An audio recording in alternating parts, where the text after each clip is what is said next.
দেবায়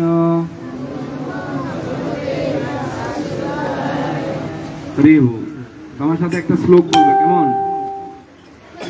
আজকে চাণক্য পণ্ডিত দিয়ে শুরু করে কেমন? সর্বরিভূষণম চন্দ্র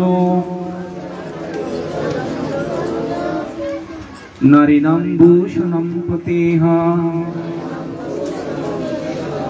পৃথিবীভূষণম রাজা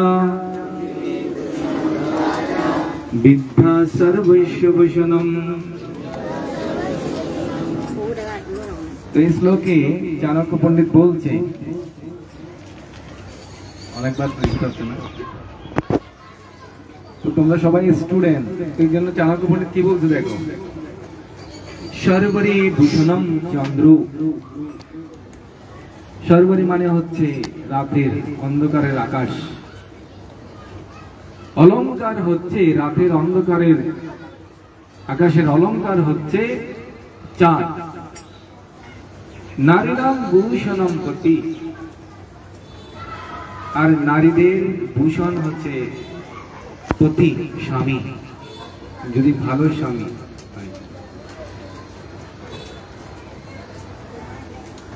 পৃথিবী ভূষণম রাজা, আর পৃথিবী ভালো যদি রাজা থাকে, দেশের রাজা যদি ভালো হয়, তাহলে পৃথিবীর সেটা ভূষণ, এটা পৃথিবীর অলংকার। বিদ্যা সর্বৈশ্বভূষণম, আর বিদ্যা হচ্ছে এই জগতের সব জায়গায় তিনি ভূষিত হন, সব জায়গায় তার কি হয়, বিদ্যা সর্বৈশ্বভূষণম। ঠিক যেরকম এক দেশের রাজা, মনে করো এদেশের রাজা, তার এখানে যশ খ্যাতি আছে, কিন্তু আরেকটা দেশের মধ্যে তার যশ খেতে তেমন কিছু নেই, তাকে বাংলাদেশেই চিনে। বাংলাদেশের রাজাদের, যেমন এখানে রাজা বলতে এখানে প্রধানমন্ত্রীকে বোঝানো হচ্ছে, এখন গণতন্ত্র দেশ, তো প্রধানমন্ত্রীকে অনেক দেশে আবার চিনেও না, বা তার এরকম যশ নেই। এই দেশের মধ্যে যশ আছে, কিন্তু যিনি বিদ্যা অর্জন করে বিদ্বান হয়েছেন, বিদ্বান ব্যক্তি, তিনি পৃথিবীর সর্বত্র ভূষিত হন, ওনার যশ সর্বত্রে। ঠিক যেরকম ছিল প্রভুপাদ। প্রভুপাদ আছে দুইটা, একটা বিদ্যা আর একটা অবিদ্যা। কয়টা বিদ্যা? আমি যে ক্লাসটা দেব আজকে তোমাদের সাথে কয়েক মিনিট ভালো করে মনোযোগ সহকারে শ্রবণ করতে হবে। তোমাদের প্রশ্ন জিজ্ঞাসা করা হবে, কুইজ জিজ্ঞেস করা হবে, পুরস্কার দেওয়া হবে। কারা কারা পুরস্কার লাভ করতে চান? তাহলে একটু আমার সাথে সাথে অয়াল থাকতে হবে। অয়াল মানে কি জানো? হ্যাঁ হ্যাঁ হ্যাঁ, অনেক সময় বিদ্যা কয় বলে, অনেকে বলবে বিদ্যা মানে 3টা 4টা 5টা মনে হয়, না না না 2টা মনে হয়, এইরকম যে হ্যাঁ হ্যাঁ প্রভু হ্যাঁ ঠিক আছে, এরকম পড়ো না, অয়াল থাকে। তো বিদ্যা দুইটা, কয়টা বিদ্যা? দুইটা। একটাকে বলা হয় বিদ্যা, আর একটাকে বলা হয় অবিদ্যা। ঈশোপনিষদ শ্লোক নাম্বার 11-এর মধ্যে বলেছে, দেখো ভালো করে মনোযোগ সহকারে শ্রবণ করবি। বিদ্যাম চ অবিদ্যাম চ, বুঝলো? বলো তাহলে, বিদ্যাম চ অবিদ্যাম চ যৎ উভয়ং ভেদোভয়ং সহ, ভেদো উভয়ং সহ অবিদ্যা মৃত্যু তীর্থা বিদ্যা অমৃত উষ্ণতে। কত সুন্দর করে বলছে দেখো, বিদ্যাম চ বিদ্যাম চ যৎ বেদ উভয়ং সহ। যে ব্যক্তি বিদ্যা এবং অবিদ্যা এই দুটোটা লাভ করেছে, তিনি জন্ম মৃত্যু জরা ব্যাধি এর চক্র এটা অতিক্রম করতে পারে। আজকে অনেকের এখানে জন্মদিন উৎসব পালন করা হচ্ছে না, তো জন্ম এটা ভাগবতম এবং ভাগবত গীতায় বলছে এটা আমাদের দুঃখ। যদি আমরা এখানে হ্যাপি বার্থডে করবো, আমরা তো দুঃখ বার্থডে করবো না, ও তোমার আজকে জন্মদিন, হ্যাপি বার্থডে, এরকম বলবো, হ্যাপি দুঃখদে, এরকম বলবো। আমরা বলবো হ্যাপি বার্থডে, সুখী হোক তোমার জন্মদিন, শুভ হোক তোমার জন্মদিন, এরকম, ঠিক না? কিন্তু ভাগবত আমার গীতা বলছে এটা দুঃখ, এটা যন্ত্রণাদায়ক। জন্মটা, মাতৃগর্ভে জন্মগ্রহণ করা এটা কষ্টে। সবাই ভুলে গেছে প্রাইমারি স্কুল মায়ের কাছে থেকে, ভুলে গেছে হাই স্কুল যখন গেছে, প্রাইমারি স্কুল মেয়ের থেকে গেছে, প্রাইমারি স্কুল থেকে হাই স্কুল থেকে যখন কলেজে যাবে তখন হাই স্কুলে যে যন্ত্রণা, পড়ালেখা শিখা, ব্যাগ নিয়ে ঘুরে, সেগুলো ভুলে যায়, মানুষ দুঃখ ভুলে যায়, একটু সুখ দেখলে দুঃখের কথা মনে রাখে না, ঠিক এরকম ভুলে যায় সবাই। তো বলছে বিদ্যা অবিদ্যা যে ব্যক্তি উভয়ে এই দুটোটা জানে, তিনিই জন্ম মৃত্যু চক্র থেকে উত্তীর্ণ হতে পারে, তিনি ভগবত ধামে চলে যেতে পারে। অবিদ্যা মৃত্যু তীর্থা, কিন্তু অবিদ্যা মৃত্যুর দিকে নিয়ে যায়, আর বিদ্যা অমৃত উষ্ণতে, অমৃতের দিকে নিয়ে যাবে, যেখানে অমৃত মানে টেস্ট, যার মৃত্যু হবে না অমৃত পান করলে। সমুদ্র মন্থনের সময় অমৃত উঠছিল, দেবতারা আর অসুররা ঝগড়া লাগাই দিয়েছে অমৃত খাবার জন্য। কেন? সবাই অমর হতে চায় না, সবাই অমর হতে, আমি বাঁচতে চাই, আমি চিরকাল এই জগতে থাকবো। হাজার হাজার কোটি কোটি টাকা দিয়েছে মহানায়ক উত্তম কুমার, কোটি কোটি টাকা দিয়ে বলছে আমাকে আর কতদিন, আবার কয়েকদিন বাঁচিয়ে রাখেন ডাক্তার সাহেব। ডাক্তার বলছে আমি তো আপনাকে সবসময় বাঁচিয়েছিলাম, এবার একটা ফেল করলাম। তো ডাক্তার একবার কি করবে? ফেল করবে, ঠিক না? তাহলে যে ব্যক্তি এই দুটো বিদ্যায় পারদর্শী, কি কি বিদ্যা? বিদ্যা এবং অবিদ্যা।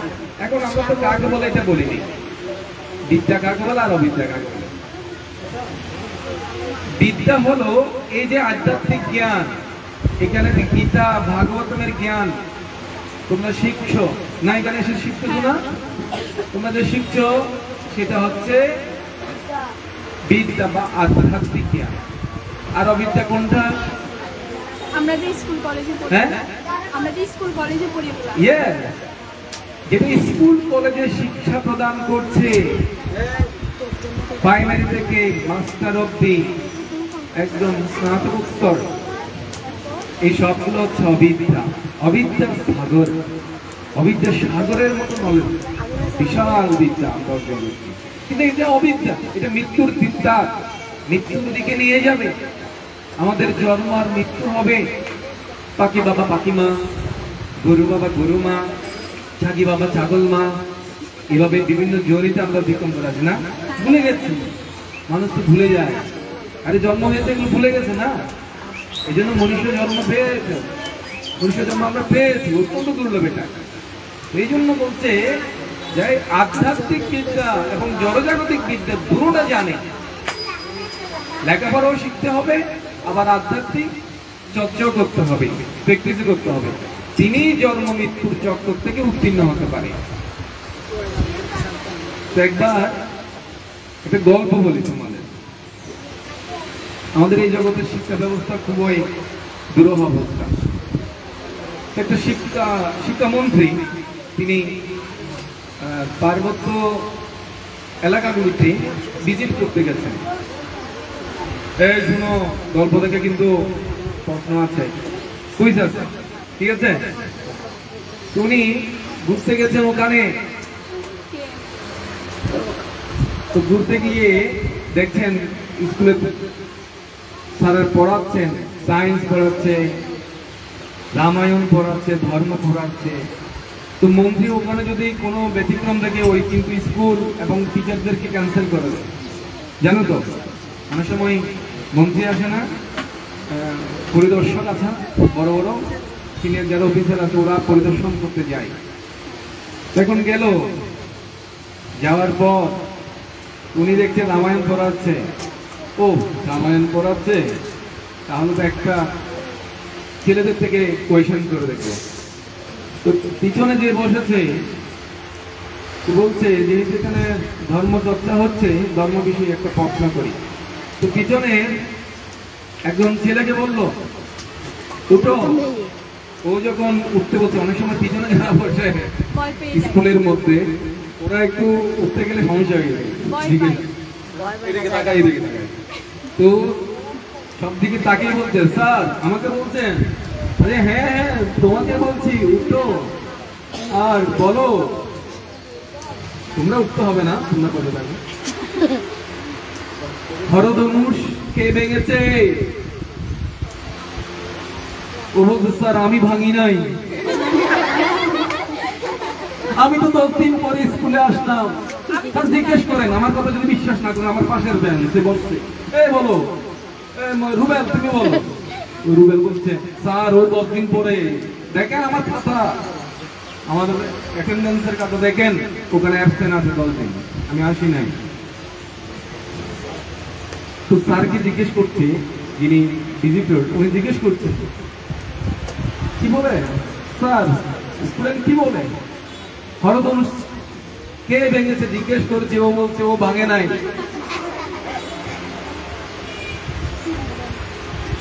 তখন স্যার বলছে, ও স্যারকে বলছে, স্যার ও ভেঙেছে, ও বদমাইশ ফাজিল।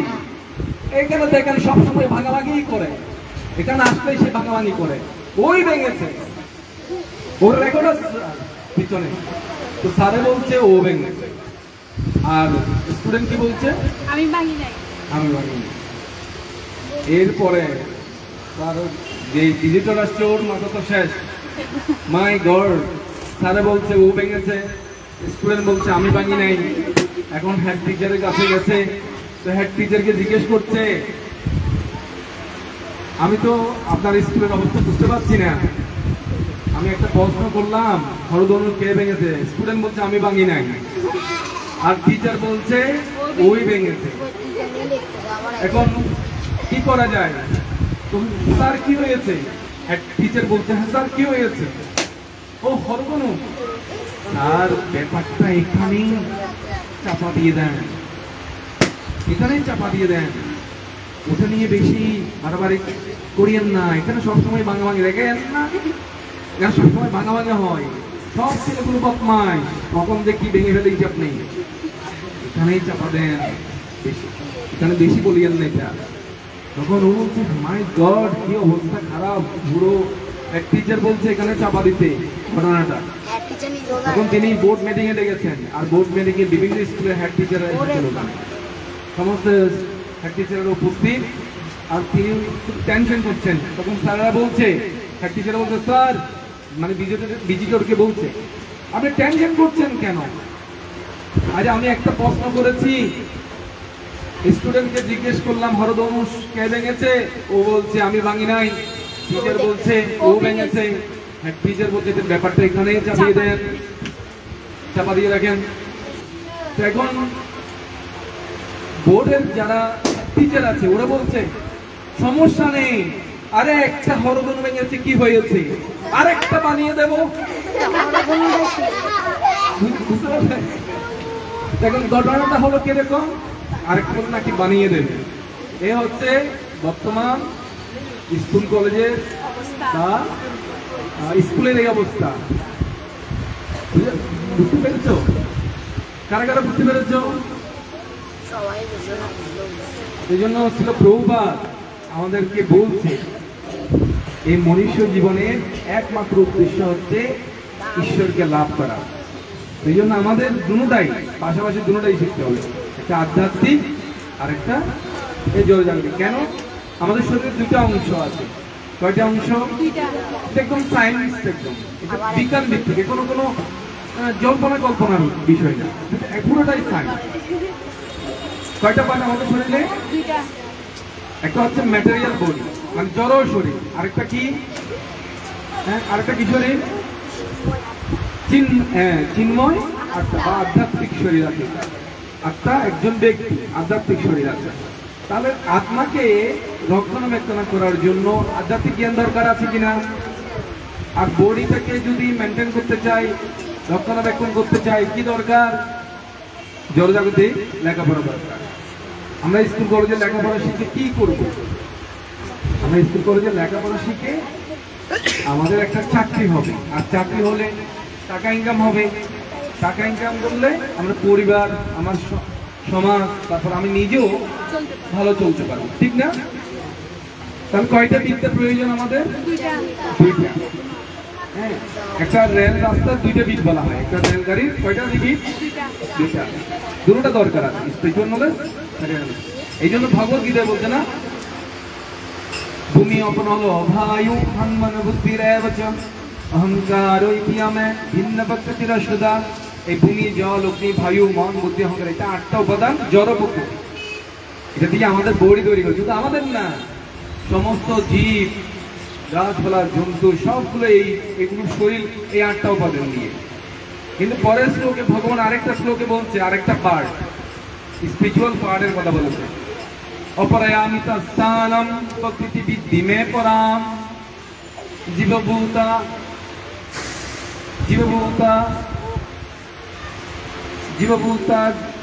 জয়দম ধার্যতে জগৎ। পুরো জগৎকে যেটা ধারণ করে আছে সেটাকে এই জীবভূতা, এটা প্রকৃতি, চৈতন্য স্বরূপ প্রকৃতি, এটা আত্মা। যদি আত্মা না থাকে শরীরে, তাহলে এই ম্যাটেরিয়াল বডিকে ধারণ করতে পারবে? তাহলে কয়টা পার্ট মনে থাকবে? হ্যাঁ, তাহলে দেখো ঈশ্বর পরিষদে বলেছে, তারপরে হচ্ছে ভগবত গীতায় বলেছে একই কথা, দুইটা বিদ্যা আছে আমাদের, তো দুইটা বিদ্যায় আমাদের অর্জন করতে হবে। তো একবার কি হয়েছে, একটা ছেলে হেঁটে যাচ্ছে পথে, তো ভগবান সম্বন্ধে তার কি ধারণা দেখো, তো যখন হেঁটে যাচ্ছে, কথা বলিও না, এদিকে দেখো দেখো, হ্যাঁ হরি বল। ও হেঁটে যাচ্ছে যখন, ও চিন্তা করছে আর কি, ও দেখলো যে মিষ্টি কুমড়ার গাছ, বড় বড় মিষ্টি কুমড়া ধরেছে, লতা গাছ, ছোট ছোট চিকন। তো চিন্তা করছে ভগবানের মনে হয় একটু বুদ্ধি শুদ্ধি একটু কম আছে, আরে লতা গাছে এত বড় ফল দিতে হয়, লতা গাছে এত বড় ফল দিতে হয়। এরপরে কিছু দূর যাওয়ার পর সে দেখলো যে একটা বটবৃক্ষ, বিশাল বটবৃক্ষ, আর ছোট ছোট ফল। আরে ভগবানের মাথা খারাপ, এত বড় গাছে ছোট ছোট ফল, লতা গাছে দিয়েছে বড় ফল। মনে হয় ভগবানের ব্রেন ঠিক নাই, আমার ব্রেন ঠিক আছে, আমার ধারণা করছি ভগবানের মধ্যে এরকম হলো কেন? মনে হয় ম্যাথমেটিক্স ভগবান পড়ে নাই, হিসেব করতে পারে নাই, কোথায় কি দিবে। হ্যাঁ, ভগবানের বুদ্ধি নিয়েছে, চিন্তা করছে, এই চিন্তা করতে করতে অনেক সময় ঠিক টায়ার্ড হয়ে গেছে, আর ওখানে বটবৃক্ষের তলের মধ্যে সে শুয়ে পড়েছে। আর যখনই শুয়ে পড়েছে তার ঘুম চলে আসছে। কিছু বটবৃক্ষের উপরে কিছু কাক থাকে না, আর কাকেরা ওই বটবৃক্ষের ফুলে এরকম ঠোকরাচ্ছে। যখন এই ঠোকর দিল, রে বল, এখন সাউন্ড ঠিক আছে? এখন মোটামুটি ভালো, ঠিক আছে। হ্যাঁ, সবাই একবার বলো হরি বল। দেখুন ওই যখনই পাখি ঠোকর দিল ওই ফলের মধ্যে, বটবৃক্ষের ফলে, তখন একটা ফল তার মাথার মধ্যে এখানে টাপ করে পড়লো, তখন তার ঘুমটা ভেঙে গেল। তখন ঘুমটা ভাঙার সঙ্গে সঙ্গে সে চিন্তা করছে, আইরে আমি চিন্তা করছি মনে হয় ভগবানের তেমন ব্রেন নেই, আজকে যদি এত বড় ফল হতো, বটবৃক্ষের ফলটা যদি এত বড় হতো, তাহলে আমার মাথায় যদি পড়তো, তাহলে আমার মাথা শেষ হয়ে যেত না। তখন ওর সঙ্গে সঙ্গে ব্রেন কাজ করছে, আরে ভগবানের তো সুপার ব্রেন, সুপ্রিম ব্রেন, পরম জ্ঞানী তিনি, পরম বুদ্ধিমত্তা, হ্যাঁ, সুপ্রিম ইন্টেলিজেন্স ওনার মধ্যে, মানে পরম বুদ্ধিমত্তা সম্পন্ন নেই। দেখো লতা কোথায় থাকে? লতা থাকে নিচে।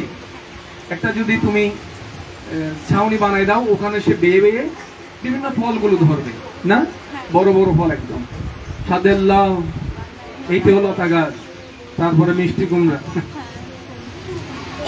বুঝে গেল? কিন্তু যদি বড় বড় ফল যদি শুধুমাত্র দেখো বেল গাছ তলে নেড়া বেল গাছ তলে কয়বার যায়? একবার। এটা বলে কেন? বেল গাছ তলে একবার গিয়েছে তো বেল একটা পড়েছিল। দেখো বেল এত বেশি বড় নয়, কিন্তু বেল গাছ তলে গিয়ে বেল পড়ে যায় জন্য বলে নেড়া বেল গাছ তলে একবার। তার মানে ভগবান হচ্ছে সুপ্রিম ইন্টেলিজেন্স ভগবানের, ঠিক না? এখন ভগবানের কত ব্রেন দেখো। এই যে শীতকালে বিভিন্ন রকম সবজি দিয়েছে, তো খাওয়ার হজম করার শীতকালে আমাদের শক্তি থাকে শীতের মধ্যে।